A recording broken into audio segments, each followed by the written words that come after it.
The old fisherman's journal lay open on the kitchen table. Its water-stained pages told of nets that came up empty. They told of boats that drifted off course. But it was the final entry that made Sarah's hands shake as she read her grandfather's words. "They're in the water again. The Otter people. I can hear them calling my name." The journal was dated 3 days before he disappeared.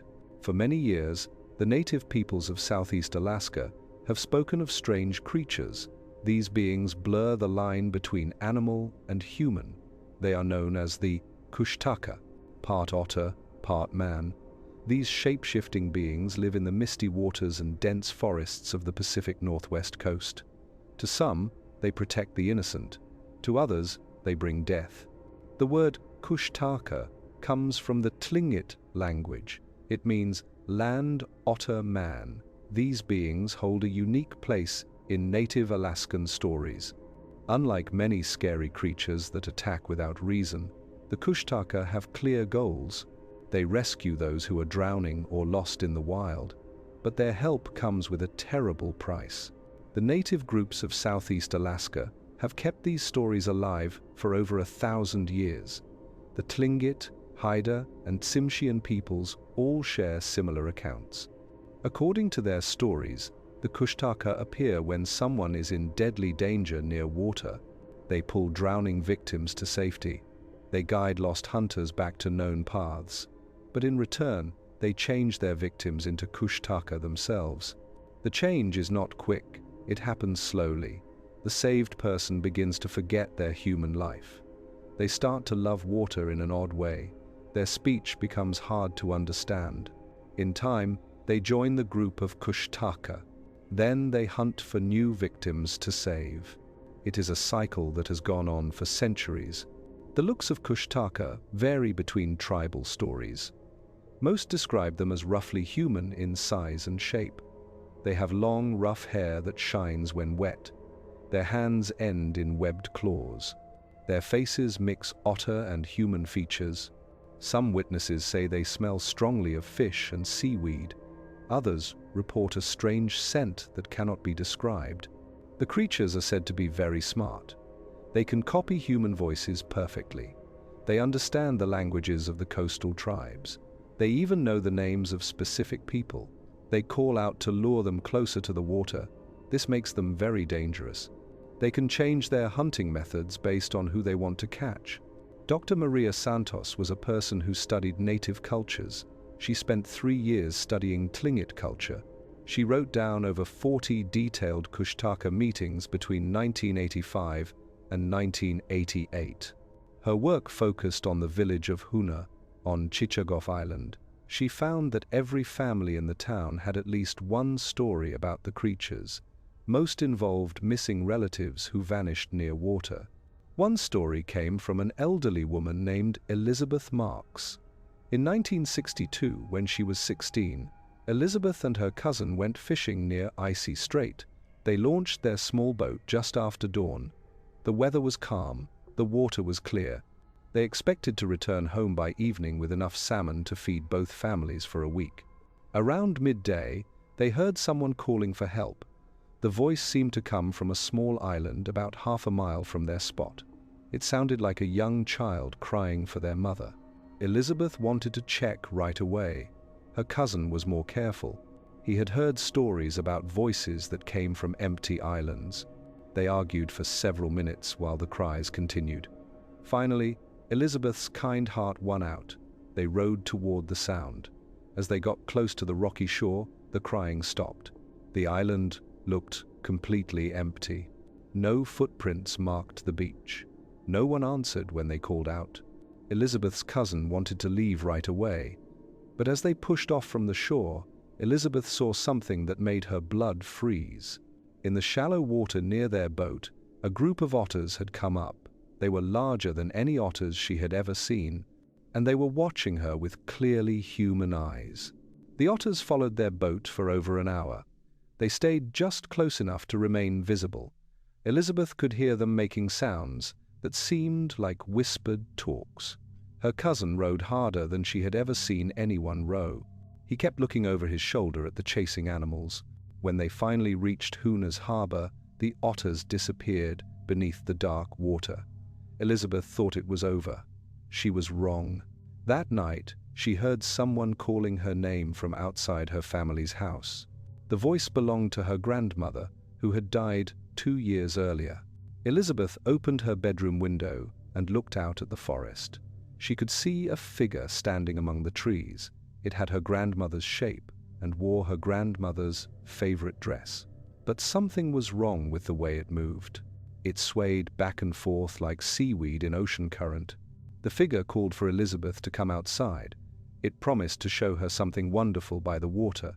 Elizabeth felt a strong urge to obey. She had loved her grandmother deeply. The old woman had taught her to fish and gather berries. She had shared the old stories of their people. Seeing her again, even under these strange conditions, filled Elizabeth with joy. Elizabeth put on her shoes and walked toward the front door. Her hand was on the handle when her cousin burst into the house. He had been keeping watch from across the street. He grabbed her arm and pulled her away from the door. Through the window, they watched the figure in the forest. It waited for several more minutes. When Elizabeth did not appear, it began to change. The human shape melted away like ice in warm water. In its place stood a massive otter. The creature looked directly at the house, as if it could see them watching. Then it turned and disappeared into the darkness. Elizabeth never went fishing alone after that night. Years later, she would tell Dr. Santos that she believed the Kushtaka had been testing her. They wanted to see if she would be willing to leave the safety of her home. If she had stepped outside, she was certain she would have joined the missing people who vanished near Alaska's waters. Dr. Santos collected dozens of similar stories during her work. The patterns were the same across different families and time periods. People would hear voices of dead relatives calling them toward water. They would see figures that looked human from far away, but showed animal traits up close. Those who fought the calls stayed safe. Those who answered were never seen again. The research done by Dr. Santos showed another disturbing pattern. Children who said they had seen Kushtaka often changed after. They became quiet and did not want to talk about what they saw. Many grew to fear water badly.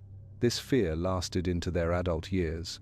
Some began speaking in odd rhythms. They used words from languages they had never learned. One very upsetting case involved a 7-year-old boy named Tommy Yamato. In 1987, he went missing while playing near a creek behind his family's home in Angoon. Search teams looked through the area for 2 days. They found him sitting calmly on a fallen log 3 miles downstream.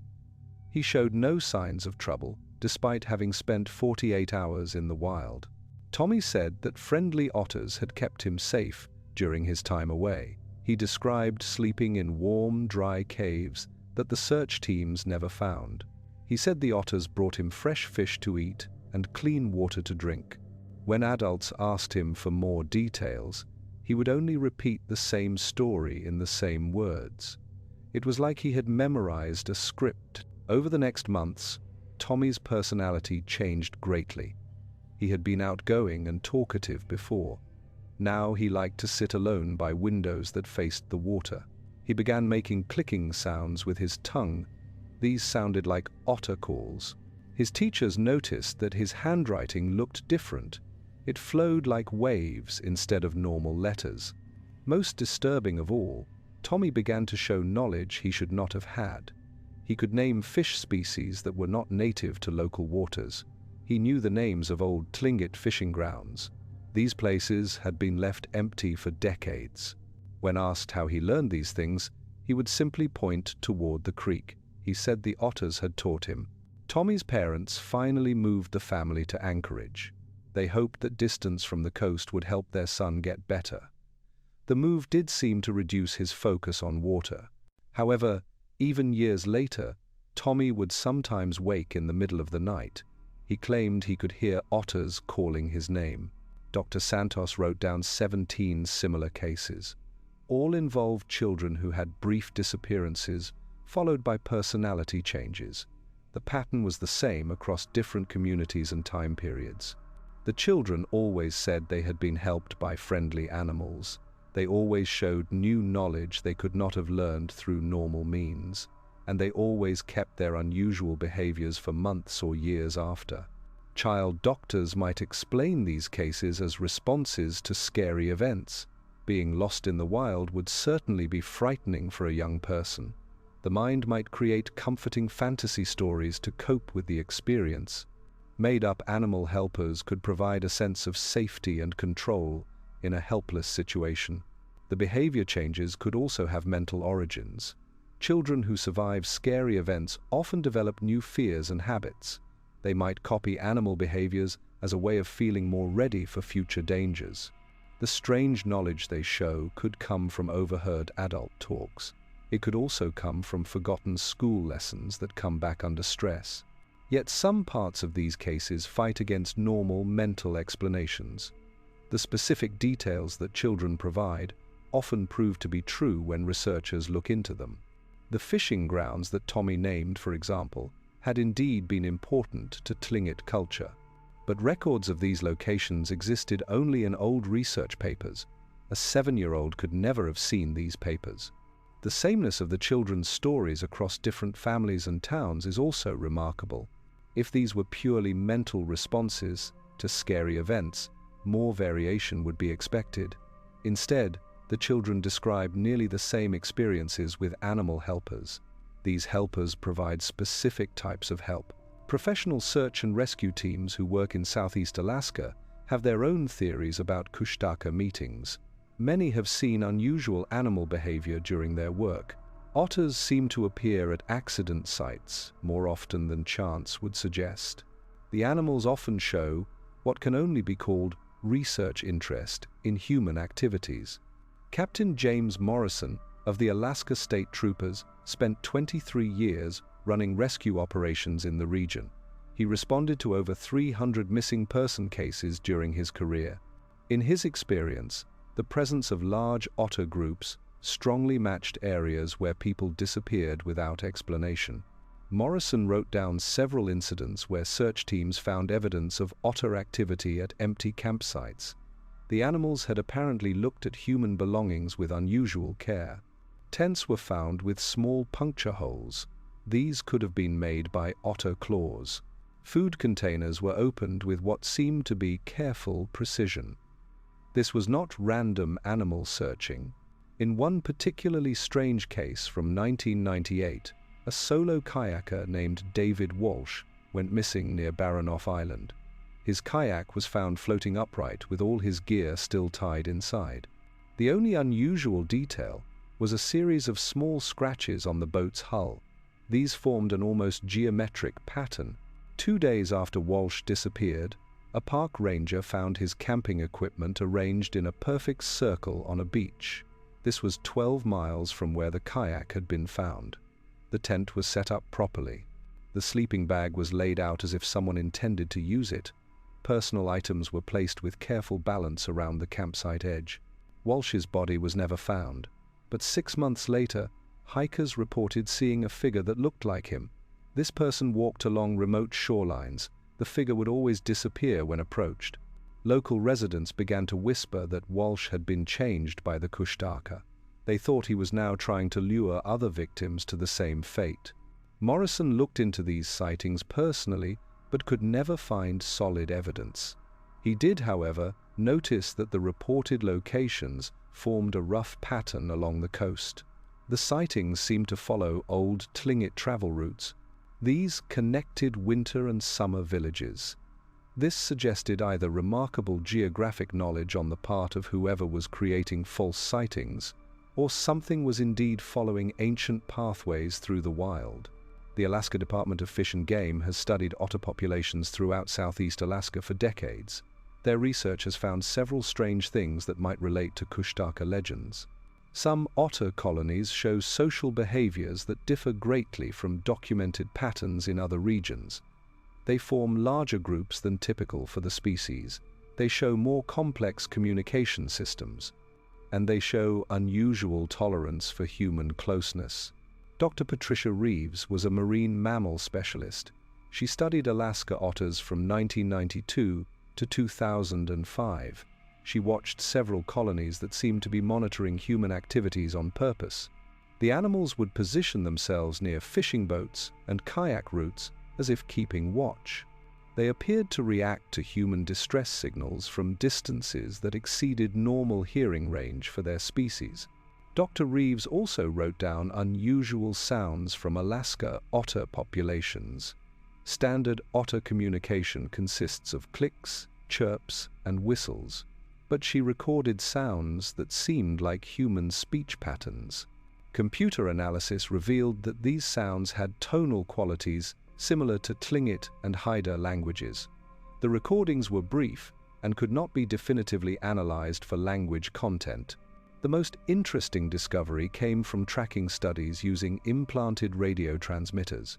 Several tagged otters disappeared from monitoring systems in ways that could not be explained. The transmitter signals would simply stop without any sign of equipment failure or predator activity. When the collar devices were eventually recovered, they showed no signs of damage, but they contained unusual electromagnetic signatures.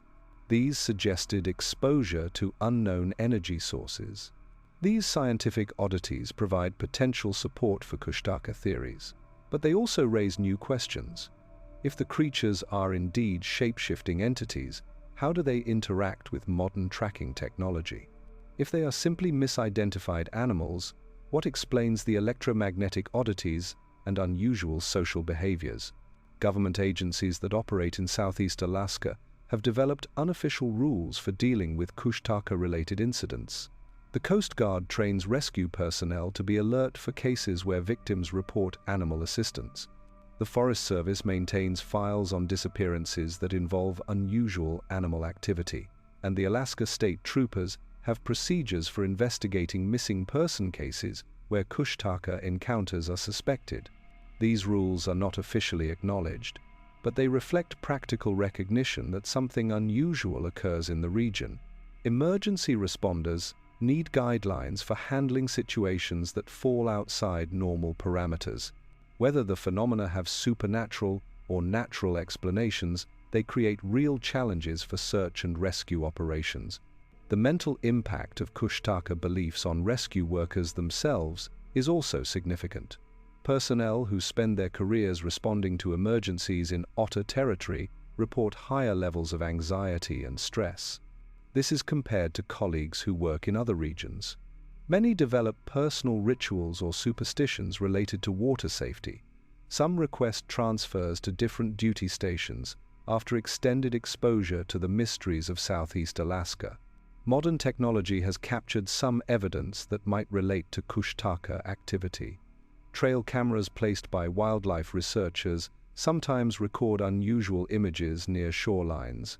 Most show standard otter behavior, but a few contain frames that appear to show animals with strange proportions or postures. These images are typically dismissed as motion blur or camera problems, but they continue to build up in research databases. Underwater cameras have recorded even stranger footage. Deep water monitoring equipment near Juneau captured what appeared to be a group of large otters swimming in formation. This was at depths typically beyond their diving range. The animals moved with coordinated precision that suggested intelligence and planning rather than instinctive behavior. Marine biologists could not explain how otters had reached such depths. They also could not explain why they would choose to hunt in areas with no obvious food sources. Sonar equipment, operated by fishing vessels, has detected large moving objects underwater.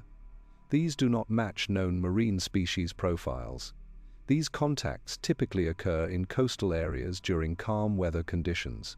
The objects move too quickly to be whales and too deliberately to be schools of fish. They appear to follow boat movements, as if tracking human activities from below the surface. Radio communications in Southeast Alaska sometimes carry unexplained signals. These sound like distorted human voices. The Federal Communications Commission has investigated these incidents.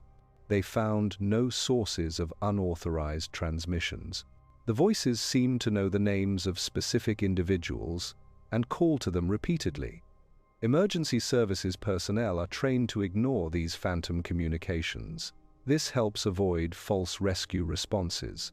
The economic impact of Kushtaka legends on Alaska's tourism industry is substantial. Many visitors come specifically hoping to experience supernatural encounters.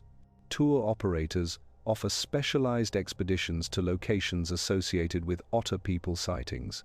Local businesses sell Kushtaka-themed merchandise and artwork. The legends have become an important part of the region's cultural identity and economic appeal. However, some community leaders worry that commercializing the stories lessens their spiritual significance. Traditional elders argue that treating Kushtaka as tourist attractions shows disrespect for indigenous beliefs. They warn this could anger the creatures themselves. They warn that turning sacred knowledge into entertainment might lead to more disappearances and dangerous encounters. The conflict between cultural preservation and economic opportunity reflects broader tensions in Alaska's indigenous communities. Many young people are drawn to urban areas for education and employment. This leaves traditional knowledge in the hands of aging elders.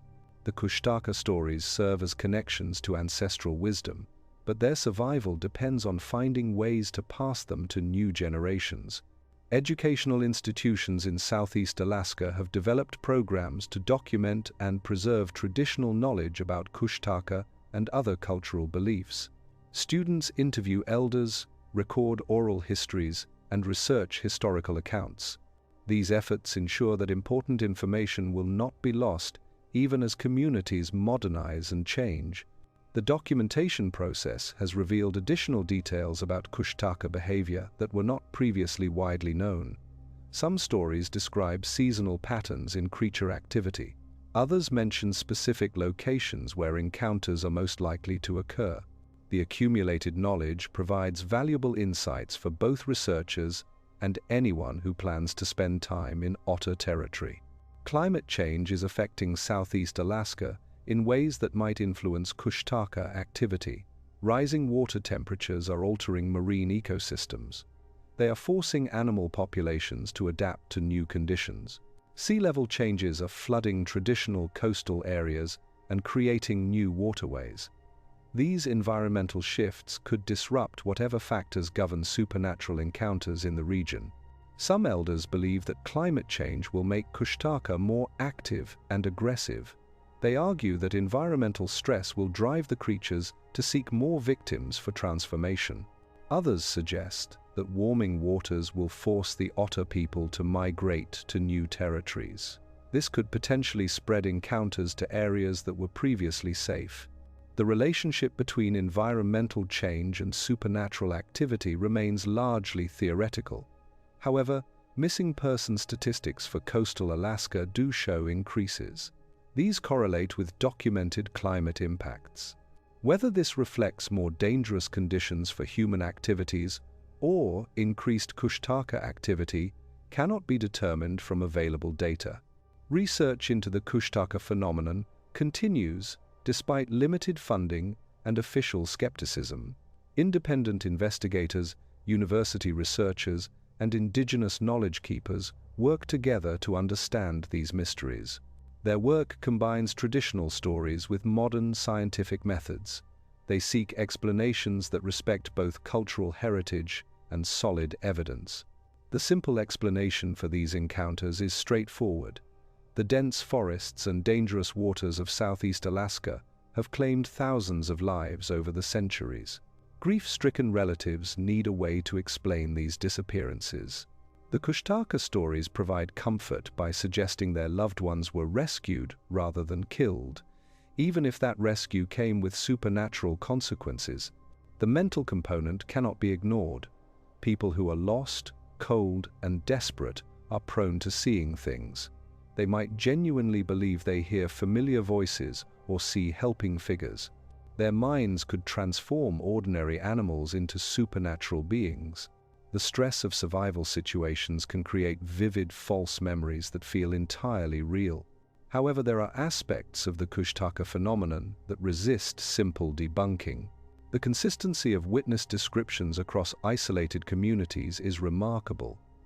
These villages had limited contact with each other for much of their history, yet their stories about the creatures match in specific details. The physical appearance, behavior patterns, and hunting methods described in Hoona are nearly identical to those reported in Sitka, Ketchikan, and other coastal settlements. The missing persons statistics for Southeast Alaska are also noteworthy. The region has one of the highest disappearance rates in the United States. Every year, dozens of people vanish without a trace near bodies of water. Search and rescue teams rarely find bodies or evidence of accidents. The victims simply cease to exist. Some of these disappearances have unusual characteristics. In 1993, an experienced fisherman named Robert Nash went missing near Baranof Island. His boat was found anchored in calm water, with the engine running. His fishing gear was neatly stored. His coffee was still warm, but Robert was gone. The Coast Guard searched for 3 days without finding any sign of him. 2 weeks after the search ended, Robert's nephew received a phone call. The caller claimed to be Robert. The voice was unmistakably his, but something was wrong with the speech patterns. The words came out in an odd rhythm. The caller said he was safe and happy in a new home. He warned his nephew to stay away from the water. Then the line went dead. The nephew contacted the authorities, but they could not trace the call. Phone company records showed no incoming calls to his number during that time period. The family believes Robert was trying to warn them about the Kushtaka. They think his transformation had begun. But some part of his human consciousness remained intact long enough to make contact. Similar phone calls have been reported by other families throughout Southeast Alaska. The voices always belong to missing relatives. They always deliver warnings about water, and they always end abruptly, as if someone or something had cut the connection. Marine biologists have proposed natural explanations for some Kushtaka sightings. Sea otters in Alaska can grow to impressive sizes. Males often exceed 5 feet in length and weigh over 90 pounds. When they float on their backs in kelp beds, their posture and proportions can appear remarkably human from a distance. Otters are also highly intelligent and social animals. They use tools, communicate through complex vocalizations, and demonstrate problem-solving abilities. Groups of otters playing in shallow water could create sounds that mimic human conversation to untrained ears. Their natural behaviors might be misinterpreted as supernatural activity by frightened witnesses. The acoustic properties of Alaska's coastal waters add another layer of complexity. Sound travels differently over water, especially in areas surrounded by mountains and forests. Voices can carry for miles in these conditions. They can also be distorted in ways that make them unrecognizable. A person calling for help from one location might be heard from a completely different direction. Yet the scientific explanations fail to account for the more disturbing aspects of Kushtaka encounters. The creatures reportedly demonstrate knowledge they could not possibly possess. They know the names of people they have never met. They mimic the voices of specific deceased individuals with perfect accuracy. They appear to understand human psychology well enough to exploit emotional vulnerabilities. The traditional Tlingit methods for protecting against Kushtaka are precise and consistent. Copper objects are said to repel the creatures. Burning certain plants, particularly Devil's Club, creates protective barriers. Specific songs and chants can break the spell of their calls. These countermeasures have been passed down through generations with little variation. The consistency of these protective traditions suggests they were developed in response to real encounters. If the Kushtaka were purely mythological, the defenses would likely be more diverse and creative. Instead, they follow logical patterns that imply trial and error experimentation over long periods of time. Modern encounters with potential Kushtaka continue to occur. In 2009, a fishing guide named Marcus Rivera was leading a group of tourists near Glacier Bay. They stopped to photograph sea otters playing in a kelp forest. Rivera noticed that several otters were watching their boat with unusual intensity. The animals' behavior seemed more focused and purposeful than normal. As the tourists took pictures, Rivera heard someone calling his name from the water. The voice sounded like his sister, who lived in Seattle. She had no reason to be in Alaska. The voice called again, this time pleading for help. Rivera felt a strong urge to jump into the water and swim toward the sound. His rational mind recognized the impossibility of the situation. His sister was safely at home hundreds of miles away, but the emotional pull was overwhelming. The voice sounded genuinely distressed. It triggered protective instincts that bypassed logical thinking. Rivera forced himself to start the boat's engine. As they moved away from the kelp forest, he saw the otters dive beneath the surface. The voice calling his name faded into the distance. His tourists assumed they had heard seabirds or wind through the rocks. Rivera never told them what he believed he had actually encountered. The incident troubled him for months. He eventually contacted a Tlingit elder named Robert Johnson in Juneau. Johnson listened to Rivera's story without skepticism or surprise. He explained that the Kushtaka often targeted people whose work brought them regularly into contact with water. Fishing guides were particularly vulnerable because they spent so much time in remote locations. Johnson taught Rivera the traditional protection methods. He gave him a small piece of copper to carry in his pocket. He showed him how to burn devil's club bark if he felt threatened. Most importantly, he warned Rivera never to answer voices that came from empty water, no matter how familiar they sounded. Rivera continued working as a fishing guide for 3 more years. He reported several additional encounters with unusual otters during that time, but he never again heard voices calling his name from the water. Whether the traditional protections actually worked, or he had simply learned to ignore auditory hallucinations, remains an open question. The psychological impact of Kushtaka beliefs extends throughout Southeast Alaska's coastal communities. Parents teach their children to be cautious around water from an early age. They warn against swimming alone or responding to unexpected voices near shorelines. These safety measures likely prevent numerous drowning accidents, regardless of whether supernatural entities are actually involved. The cultural significance of the Kushtaka stories cannot be separated from their possible factual basis. These tales serve multiple functions within indigenous communities. They preserve traditional knowledge about water safety. They maintain connections to ancestral beliefs. They provide frameworks for understanding tragic losses that might otherwise seem meaningless. At the same time, the stories continue to evolve and adapt to modern circumstances. Contemporary accounts often involve modern technology, like boat engines and radio communications. The creatures themselves are described as understanding current social dynamics and technological limitations. This evolution suggests that whatever phenomenon inspired the original legends continues to manifest in ways that reflect changing times. The remote geography of Southeast Alaska ensures that many potential Kushtaka encounters go unreported.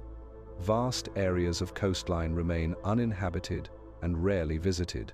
Hunters, fishermen, and researchers who work in these regions often prefer to keep unusual experiences to themselves rather than face ridicule or professional damage. The few documented cases that have been thoroughly investigated reveal intriguing patterns. Missing persons reports from coastal areas often mention strange animal behavior immediately before the disappearance.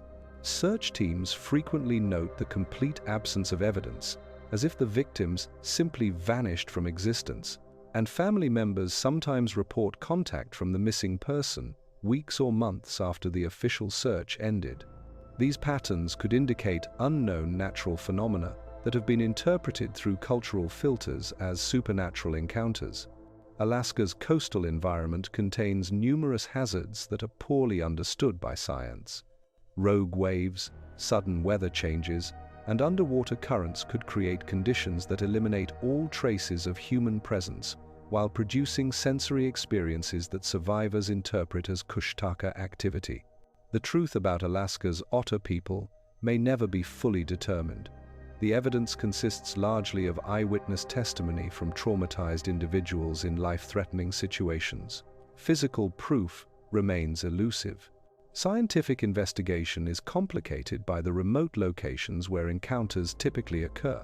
What remains certain is that something in the misty waters and ancient forests of Southeast Alaska continues to challenge our understanding of the natural world. Whether that something is a remnant population of unknown primates, a psychological phenomenon triggered by environmental stressors, or actual shape-shifting entities with supernatural abilities, the Kushtaka represent one of North America's most persistent and unsettling mysteries. The indigenous peoples who first shared these stories understood something that modern investigators are only beginning to appreciate. The boundary between human and animal consciousness may be far less distinct than we assume.